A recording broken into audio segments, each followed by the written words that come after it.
네, 귀한 찬양 감사합니다. 오늘까지 우리가 좀 다니엘서를 살펴보고 다음 주부터는 우리가 에스라서를 좀 살펴보려고 합니다. 에스라서에는 오늘 장면 뒤에 이제 고레스 왕에 대한 부분이 나와서 또 그쪽으로 이어서 또 말씀을 나누도록 하겠습니다. 자크엘룰이라는 교수님이 있습니다. 이분은 신학자고 또 철학자고 사회학자면서 또 프랑스의 보르도 대학에서 교수를 오래 하셨는데 이분이 쓴 책 제목이 오늘 설교 제목과 똑같은데요. 세상 속의 그리스도인이란 책입니다. 그 책에는 이분이 이런 이야기를 합니다. 우리 자막을 좀 보여주시면 그리스도인들은 이 세상을 회피하는 것도 허락되지 않았고 동시에 이 세상에 순응하는 것도 허락되지 않았다.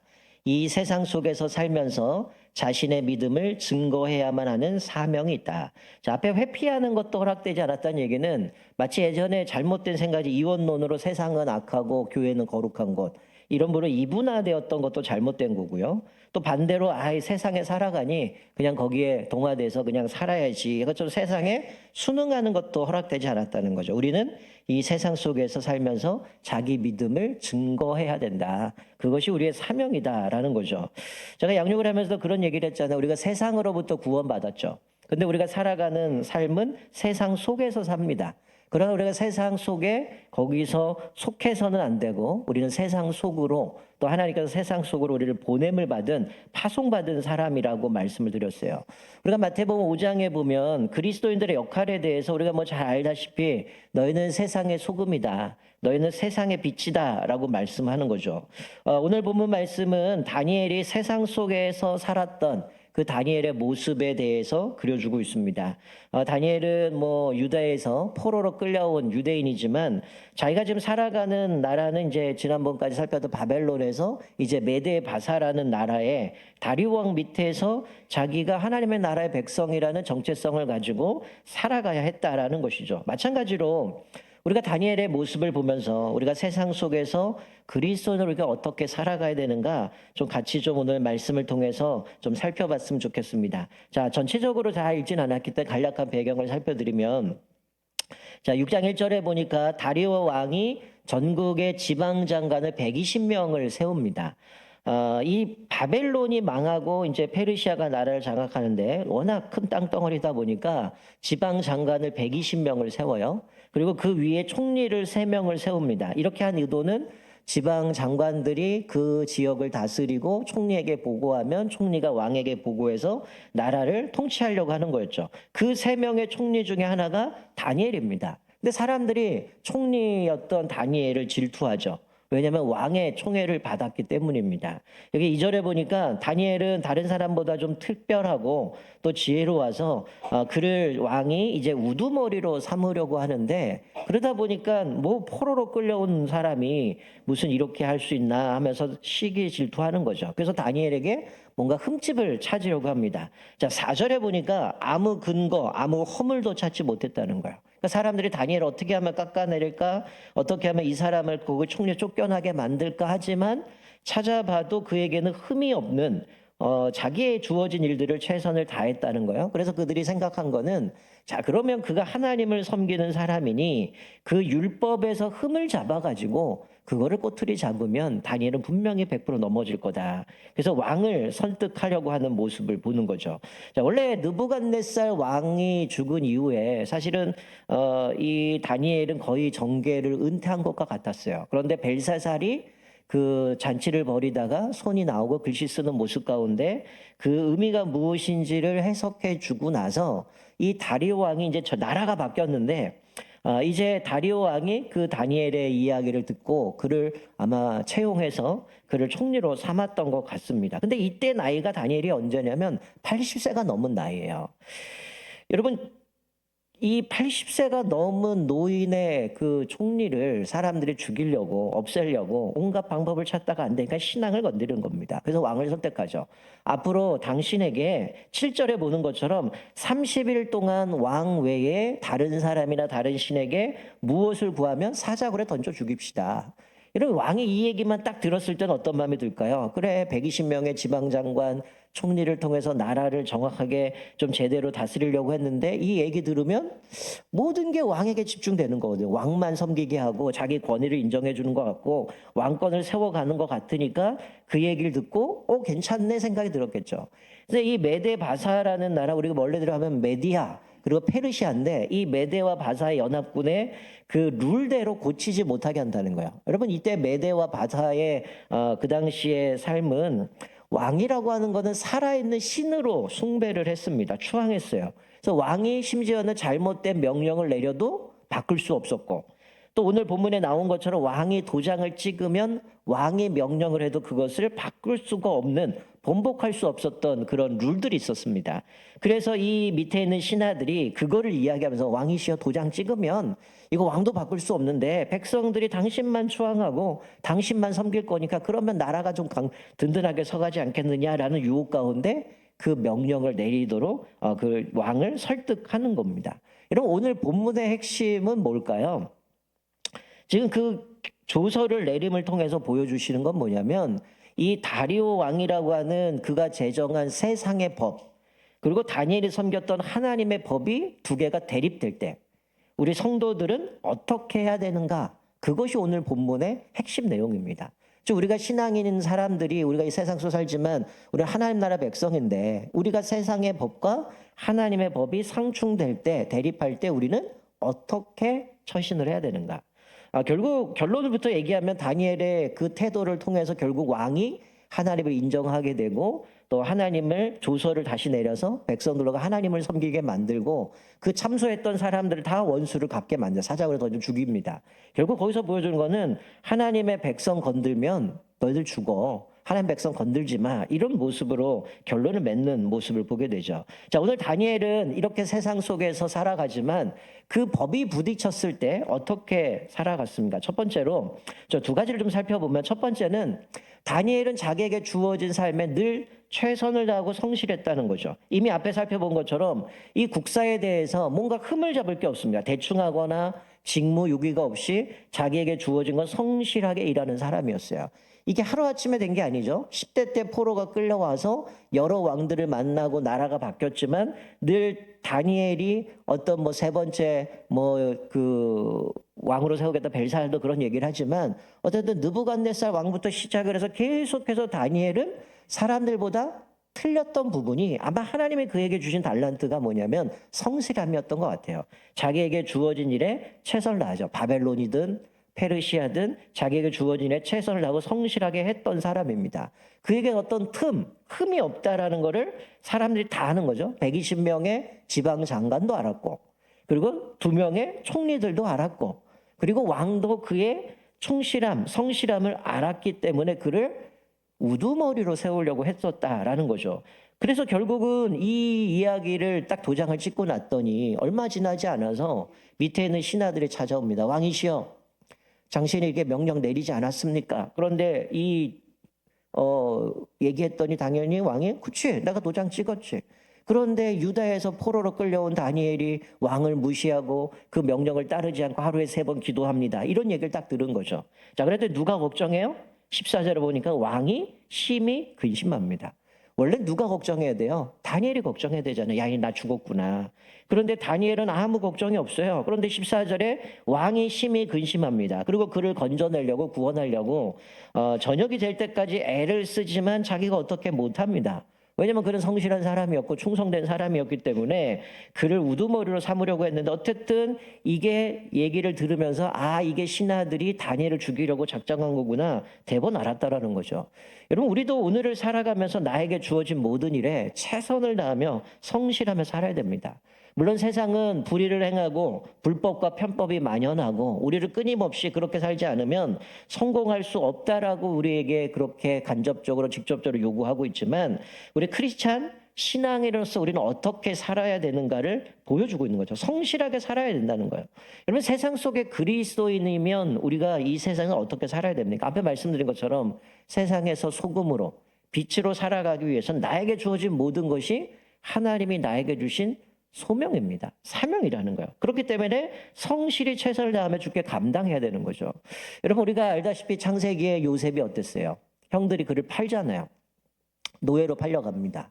근데 그는 어땠습니까? 늘 성실하죠. 보디발의 집에 가든 누명 쓰고 감옥에 갇히든 그리고 이제 왕의 꿈을 해석하게 올라가든 그는 총리가 돼서도 끊임없이 자기에게 주어진 거는 충성을 다하고 성실하게 그 일을 감당했다는 거예요. 여러분 사도 바울이 골로새 교회에 편지를 쓰면서 이렇게 권면합니다. 우리 자막을 보시면 골로새 3장 23절에 이렇게 말씀해요. 무슨 일을 하든지 마음을 다하여 주께 하듯 하고 사람에게 하듯 하지 말아라.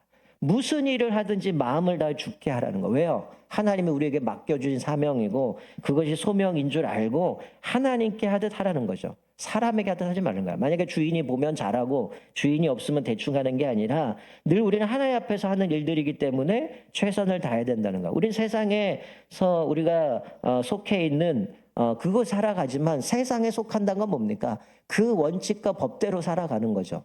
그러나 우리가 세상에 속하지 않고 세상 속에 파송받은 사람이라면 하나님이 우리를 보내신 것이고 하나님의 말씀을 따라 살아가는 겁니다. 세상에서 빛과 소금 역할을 감당하는 거예요. 그래서 우리는 가정이든 직장이든 캠퍼스든 사회 속에서든 우리는 성실하게 그 일을 감당해야 되고 하나님의 사람이라는 것을 우리가 드러내야 되고 인정받아야 된다는 거예요. 그래야 우리는 세상에서 그 어그러진 이 땅을 하나님의 나라로 온전히 회복하고 세워갈 수 있다는 거죠. 자, 두 번째는 다니엘은 자기에게 주어진 모든 일에 최선을 다하고 성실했어요. 두 번째는 다니엘은 세상 일만 잘한 사람이 아니죠. 다니엘은 하나님 앞에서도 신실한 삶을 살았습니다. 여러분 10절을 보세요. 여기 10절 보면 다니엘이 이 조서에 왕의 도장이 찍힌 것을 알고도 무슨 얘기입니까? 지금 왕이 도장 찍어서 왕 외에 30일 동안 누군가 다른 사람에게 다른 신에게 기도하거나 절하거나 예배드리면 사자굴에 던져 죽인다는 걸 알았다는 거예요. 자, 그런데 뭐라고 말씀합니까? 자기 집에 돌아가서는 윗방에 올라가 예루살렘으로 향한 창문을 열고 전에 하던 대로 하루 3번씩 무릎을 꿇고 기도하며 그의 하나님께 감사하였더라. 이런 자기 윗방 옥탑방에 올라가서 다락방에 올라가서 창문을 열고 예루살렘을 향해서 예전대로 전에같이 하루에 3번 아침 점심 저녁 하나님께 기도했다는 거예요. 여러분 이게 다니엘의 성실함 신실함입니다. 왕의 도장이 찍힌 것을 알고도 아침 점심 저녁 창문을 열고 예루살렘을 향하여 기도했다라는 것은 사람들이 보든 말든 상관없다는 거예요. 원래 이 당시에 가옥 자체가 이제 다락방 같은 경우는 밖에서 봐도 뭐 하는지 다 들여 보이는 지역인데 창문을 열고 예루살렘을 향하여 전에 하던 대로 영적인 습관이 있었다는 거죠. 여러분 우리가 1장에서 다니엘이 포로로 끌려왔어요. 그 똑똑한 사람들, 귀족들, 좀 엘리트들을 뽑아가지고 바벨론의 학문과 여러 가지 문화들을 배우고 그리고 왕에게 가서 발탁이 되면 왕궁에서 일을 해야 되는 사람을 불렀는데 다니엘이 뭘 거부합니까? 왕의 진미를 거부합니다. 나는 하나님의 백성이기 때문에 정체성을 지켜야 되고요. 내 몸을 더럽힐 수 없으니 환관장에게 구합니다. 우리에게 물과 채소만 주시고 그거를 먹으면서도 저 사람들과 우리가 어떤지 다른 걸 확인해 보라는 거예요. 여러분 그때도 이미 하나님을 향한 믿음이 있었습니다. 그때도 하나님 앞에 한결같이 믿음을 간직하고 정체성을 지켰는데 여러분 얼마나 부럽습니까? 10대의 포로가 끌려왔는데 지금 시점은 80대까지 한결같이 하나님께 기도했다라는 거예요. 여러분 이게 얼마나 큰 믿음입니까? 우리 교회 안에도 이런 어르신들 많이 있죠. 예전에 뭐 신방하면서 들어보면 예전에 내가 신앙생활 할 때 뭐 남편한테 핍박받았던 거, 6.25 때 핍박받았던 거, 저 연세 드신 분들 일제시대 핍박받았던 거 그런 얘기들 많이 하셔요. 그런 과정 속에서도 신앙을 지키고 지금까지 한결같이 하나님 앞에 예배드리고 기도하고 하나님 섬기는 걸 최우선순위를 두시는 걸 보면 이 다니엘의 모습을 보면서 우리가 얼마나 부끄럽습니까? 나이가 80이 됐는데도 한결같이 주님 섬기는 일평생 기도하며 살아왔다라는 것은 그가 얼마나 신실했는가를 우리에게 보여주는 거죠. 그리고 예루살렘을 향하여 기도했다라는 것은 뭐 새벽에도 말씀드렸지만 여러분 솔로몬이 성전을 봉헌하고 나서 하나님 앞에 기도하죠. 하나님 이 백성이 죄를 짓고 먼 나라에 포로로 끌려갔더라도 그들이 회개하고 성전을 향해 기도하면 하늘에서 들으시고 저들을 용서해 주옵소서. 그때 하나님이 그렇게 응답하시겠다고 말씀하셨어요. 자, 그럼 지금 시점에 성전이 있습니까? 없어요. 없죠. 나라가 망했으니까. 성전 다 부서졌잖아요. 근데 예루살렘을 향해 기도한다라는 건 뭘까요? 분명히 예레미야를 통해서 약속하신 것처럼 70년이 지나면 너희를 다시 돌려보낼 거고 재건할 거라고 말씀하셨기 때문에 그 약속을 믿고 예루살렘을 향하여 창문을 열고 기도하는 겁니다. 비록 지금 성전은 망했지만 하나님 다시금 재건하시고 우리를 회복하실 그 약속을 믿고 하나님 앞에 기도하는 모습을 보게 되죠. 자, 오늘 본문은 결론적으로 얘기하면 다니엘은 어떤 일을 하는 겁니까? 왕의 명령을 어기는 겁니다. 자기가 총리로 있는데 나라의 법을 어기는 거죠. 여러분 성경에 아무리 여러 나라의 왕들을 우리가 뭐 다니엘이 섬기고 있지만 분명한 것은 아무런 정함 없이 모든 권세에 순종하라고 사도 바울은 우리에게 가르치고 있어요. 성경이 우리에게 일관적으로 얘기하는 것은 크리스천들이 세상 정부에 살아가지만 세상 정부와 권세에 순종할 것을 요구합니다. 자, 그런데 다니엘은 오늘 어떻게 하고 있습니까? 나라의 법을 어기고 있어요. 왜 그럴까요? 우리에게는 세상 법보다 더 고귀하고 더 높은 법이 있다는 거죠. 이게 하나님의 법과 상충된다면 우리는 세상의 법이 아니라 하나님의 법이, 신앙이 우선이어야 된다라는 거죠. 여러분 우리가 끊임없이 계속 뭐 차별금지법, 동성애 얘기하는 이유가 뭐 제가 누누이 말씀드린 동성애자를 뭐 저주하고 이런 거 아닙니다. 그들도 사랑해도 품어야 돼요. 그러나 그것이 잘못됐기 때문에 이 법을 통해서 사실은 우리는 양성평등이잖아요. 남성과 여성이잖아요. 근데 양성평등이라고 얘기하지 않습니다. 성평등. 우리가 벌써 코로나 전에 우리가 세미나 때 동성애 세미나 했지만 그 당시만 해도 벌써 젠더가 50개가 넘거든요. 이게 남자 여자만이 아니라 남자끼리 여자끼리 심지어는 동물하고도 결혼하고 오만 그 젠더를 50개가 넘는 그 젠더를 다 인정해달라는 거거든요. 성경은 그렇게 얘기하지 않거든요. 우리 신앙에 위배되기 때문에 그걸 계속 반대하는 겁니다. 수많은 나라들 그 통과된 이후에 얼마나 나라가 희한하게 바뀌어버리는 거죠. 우리가 그런 모습 앞에서는 우리가 거기에 동참할 수가 없는 거죠. 여러분 사도행전 5장 29절에 보면 베드로와 사도들이 복음을 전하다가 그 이제 뭐 권력을 갖고 있는 사람이 너희들 이제 더 이상 예수 전하지 말고 복음 전하지 말라. 금지를 내려버립니다. 그때 사도행전 5장 29절에 보면 이렇게 고백을 합니다. 자, 자막을 보시면 베드로와 사도들이 대답하여 이르되 사람보다 하나님께 순종하는 것이 마땅하니라 이렇게 고백하죠. 사람에게 순종하는 것이 아니라 하나님께 순종하는 것이 마땅하니라.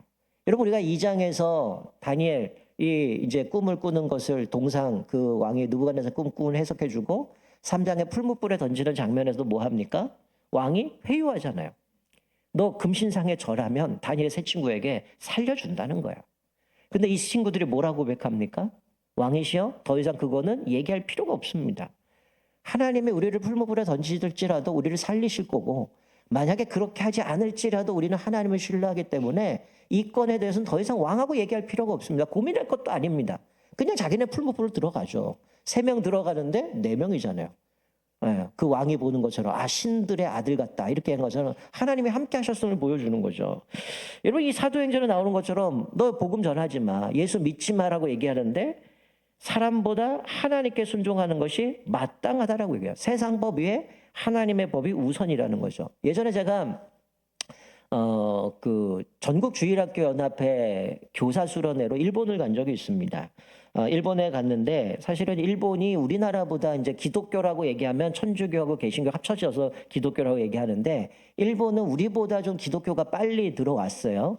근데 그 가이드를 통해서 들었던 얘기가 나가사키에 가면 26명의 순교자 동상이 이렇게 그림처럼 모습을 그렇게 그려놓은 동상이 있습니다. 우리가 나가사키 하면 다 짬뽕만 생각하시는데 거기가 순교지 지역인데 거기 보면 기독교를 핍박할 때에 얼마나 그들을 십자가에 매달아 죽이기도 하고 또 이거는 뭐 긴 이야기지만 제가 일부 때는 얘기했던 것처럼 어린아이들이 하나님을 섬긴다고 얘기하니까 뜨거운 물에 넣었다 뺐다 해서 죽이는 사건도 있는데 그 26명의 동상 중에 그 한 명이 보면 한 명이가 몇 명이 좀 어린아이가 있어요.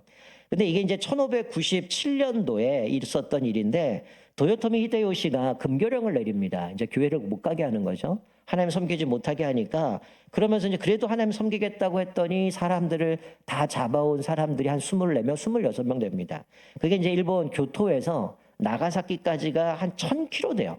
1000km를 포승줄로 묶여가지고 이 귀가 뭐 잘려 나와서 피를 흘리면서 걸어서 이 나가사키까지 가게 되는데, 그때 갔더니 이제 그곳에 이제 이 사람들을 죽이려고 십자가를 세워놓은 겁니다. 그랬더니 어른들이 이제 죽게 생겼으니까 벌벌 떨면서 어떻게든 막 당황하고 있는 상황이에요. 그때 이제 15살짜리 토마스 고자키라는 아이가 그 장면을 보면서 이런 얘기를 합니다. 제 십자가는 어디 있습니까? 근데 이 어른들이 충격을 먹은 거죠. 야, 우리는 이렇게 지금 벌벌 떨고 목숨 건지려고 이러고 있는데 이 아이는 내 십자가 어디 있습니까? 내가 어디서 죽어야 됩니까? 순교해야 됩니까? 이런 고백을 하니까 이제 나머지 이제 어른들이 번쩍 들고 나서 이제 내가 하나님을 배신할 수 없지, 그런 모습 가운데 순교했다고 얘기하죠. 여러분, 우리나라도 전라도 영광에 가면 염산교회라고 있어요. 순교자 유적지로 교회가 결정되어 있는데, 그렇게 채택이 되어 있는데, 우리 6.25 때 얼마나 공산당들이 우리를 그렇게 예수 믿는 사람 핍박했습니까? 그때 이 교회에 77명이 순교합니다. 예수 믿으면 죽이겠다는 거예요. 그래서 예수 믿겠다고 했더니 이 성도들 77명 중에 뭐 아이도 있고 어른도 있는데 새끼줄로 몸을 묶어버리고 목에다가 큰 돌을 매달아 갖고 바다에 빠뜨렸어요. 그래서 염산교회 가면 본당 앞에 돌이 이렇게 새끼줄에 묶여 있는 것들이 있습니다. 한 번씩 매보라고. 근데 바닷물이 들어가고 나가면서 수문통 갯벌 부근에 수많은 사람들이 시체로 죽어 있는 모습을 발견했다는 거야. 그래서 이 교회도 그렇게 77명의 사람들이 하나님을 배신하지 않고 섬기겠다라는 모습 가운데 순교했던 모습을 보죠. 여러분, 종교개혁, 종교사에도 보면 이런 일이 너무 많습니다. 우리가 이제 뭐 예수님의 제자들 그리고 사도 이후에 교부 시대라고 얘기를 하는데, 이 폴리갑이라는 분이 있어요. 여러분들 이름은 생소할 수도 있지만 이 폴리갑은 서머나교회 감독이었는데, 이 당시가 이제 로마 시대니까 시저가 자기가 신이라고 생각했기 때문에 그런 얘기를 합니다. 시저의 이름으로 맹세하면 내가 너 살려줄 거다. 예수님을 부인하면, 네가 시저의 이름으로 맹세하고 예수님을 부인하면 내가 너를 살려주겠다. 그랬더니 이 폴리갑이 아주 유명한 이야기를 합니다. 내가 86년 동안 예수님을 믿었지만 주님은 한 번도 내게 나쁜 일을 행하거나 배신한 적이 없습니다. 그분이 나를 배신한 적이 없는데 내가 어떻게 그분을 배신할 수 있습니까? 그리고 그분을 순교했다는 거예요. 그래서 전승에 가면 원형 경기장에서 화형당해서 죽었다라고 얘기를 하죠. 여러분, 다니엘은 총리입니다. 나름대로의 권력이 있어요. 이들이 이런 작당을 하고 자기를 죽이려고 했을 때 자기가 그것들을 얼마든지 막을 수도 있었을 겁니다. 자기의 권력이나 이런 것들을 통해서. 그런데 오늘 다니엘의 모습을 보면 뭐 이에는 이, 누에는 눈 이렇게 대항하지 않고 그가 선택한 거는 전에 하던 대로 하나님께 기도하는 것뿐이었어요. 그리고 이 조서에는 뭐라고 돼 있어요? 기간이 30일 동안. 만약에 여러분들에게 30일 동안 기도하면 죽일 거다라고 한다면 여러분 어떻게 하시겠어요? 인간적인 방법 할 수 있잖아요. 30일 동안 숨어서 기도해야겠다. 30일 동안 하나님, 이거 제가 기도하면 죽으니까 제 속으로 기도할게요. 얼마든지 그럴 수 있잖아요. 근데 다니엘은 30일이라는 기간이 정해져 있습니다. 그와 상관없이 늘 하던 대로 창문을 열고 아침, 점심, 저녁, 이 사람들은 다니엘만 보면서 이거 한번 걸리기만 해봐라. 내가 너 반드시 없애겠다. 이 생각인데 그들이 보든 안 보든 그거대로 하루에 3번을 기도했다는 거죠. 그런데 오늘 다니엘의 그 기도의 10절에 보면 뭐라고 기도합니까? 감사 기도를 했다는 거예요. 여러분, 얼마나 이게 다니엘이 위대합니까? 지금 상황에 내가 기도하면 죽는데 그 기도의 내용은 하나님 어떻게 이럴 수 있습니까? 어떻게 이렇게 죽어야 됩니까? 이게 아니라 하나님 앞에 감사 기도했다라는 거예요. 여러분이 이 상황이라면 감사 기도 할 수 있겠어요? 우리가 뭐 얼마 전까지만 해도 코로나 때문에 팬데믹 시대를 보내지만 우리는 어땠어요? 감사 기도하기보다는 하나님 코로나 안 걸리게 해주세요. 빨리 이거 끝나게 해주세요. 어떻게 이럴 수 있습니까? 왜 예배 못 드게 합니까? 막 이러면서 우리가 원망하고 불평할 때가 있었잖아요. 근데 오늘 다니엘을 보면 하나님 앞에 감사했다라는 거예요. 이 다니엘 보고 우리가 한없이 부끄럽습니다. 어떻게 이 상황에서 감사할 수 있을까? 감사할 수 있는 믿음이 있다라는 게 얼마나 놀라운지 모릅니다. 내가 기도하면 사자굴에 던져서 죽임 당할 거고, 그러나 그가 감사할 수 있었던 한 가지 이유는 뭐 때문이에요? 하나님을 신뢰했기 때문입니다. 내가 사자굴에 던져질지라도 하나님이 선한 길로 인도할 것을 믿었기 때문에, 하나님이 자기를 인도해 가시기 때문에 그 믿음 때문에 감사할 수 있었다라는 거죠. 때로는 내가 계획한 일이 되지 않을 때 원망의 기도가 나와요. 그러나 오늘 감사의 기도를 통해서 다니엘은 자기가 지금 죽어야 되는 상황이지만 하나님 앞에 감사하며 나갈 수 있음을 우리가 깨닫게 되어주는 거죠. 제가 전에 섬겼던 교회 중에 한 목사님이 그런 얘기를 하시더라고요. 어느 날 주일날 헌금이 들어왔는데 그 봉투를 보고 충격을 먹은 거예요. 그 봉투에 뭐라고 적혀 있냐면 부도 감사 헌금, 폐업 감사 헌금 이렇게 적혀 있더라는 거예요. 그래서 목사님 놀라가지고 성도님 이게 무슨 얘기냐고 갑자기 사업장이 어떻게 됐길래 부도 나고 폐업을 했냐 그랬더니 이래서 지금 사업이 어려워서 지금 부도가 났습니다. 근데 어떻게 감사헌금 드리셨냐고 그랬더니 지금까지 하나님이 나를 인도해 주셨는데 내가 지금 이제는 부도가 나서 제로지만 앞으로도 하나님이 나를 인도하실 걸 믿기 때문에 나는 그래서 감사헌금 드렸습니다 라고 고백했다는 거예요. 그래서 목사님이 그 이야기를 듣고 그분한테 좀 많이 또 도전이 되고 하나님 앞에 또 회개했다라고 얘기를 하는데, 여러분 우리가 어느 날 갑자기 뭐 마라톤 나간다고 1등 합니까? 훈련이 돼야 되는 거죠. 뭐 100m를 뛰고 1km를 뛰고 몸 관리도 하고 이러면서 마라톤 출전하는 것처럼 사실 우리가 하나님 앞에서 끊임없이 감사의 고백들이 작든 크든 고백을 통해서 이 위기 속에서도 하나님을 신뢰할 수 있고 감사할 수 있다라는 거죠. 우리가 매일매일 삶 속에서 여러분의 삶 속에 하나님 앞에 감사 기도를 드리시는 성도 되길 주님의 축원드립니다. 때로는 내 뜻대로 하나님이 인도하시지 않더라도 하나님이 인도하신 것을 감사하고 또 앞으로 인도하실 것을 감사하면서 또 주님 앞에 믿음으로 나가셨으면 좋겠어요. 자, 다니엘은 두 가지입니다. 세상에 대해서는 성실했어요.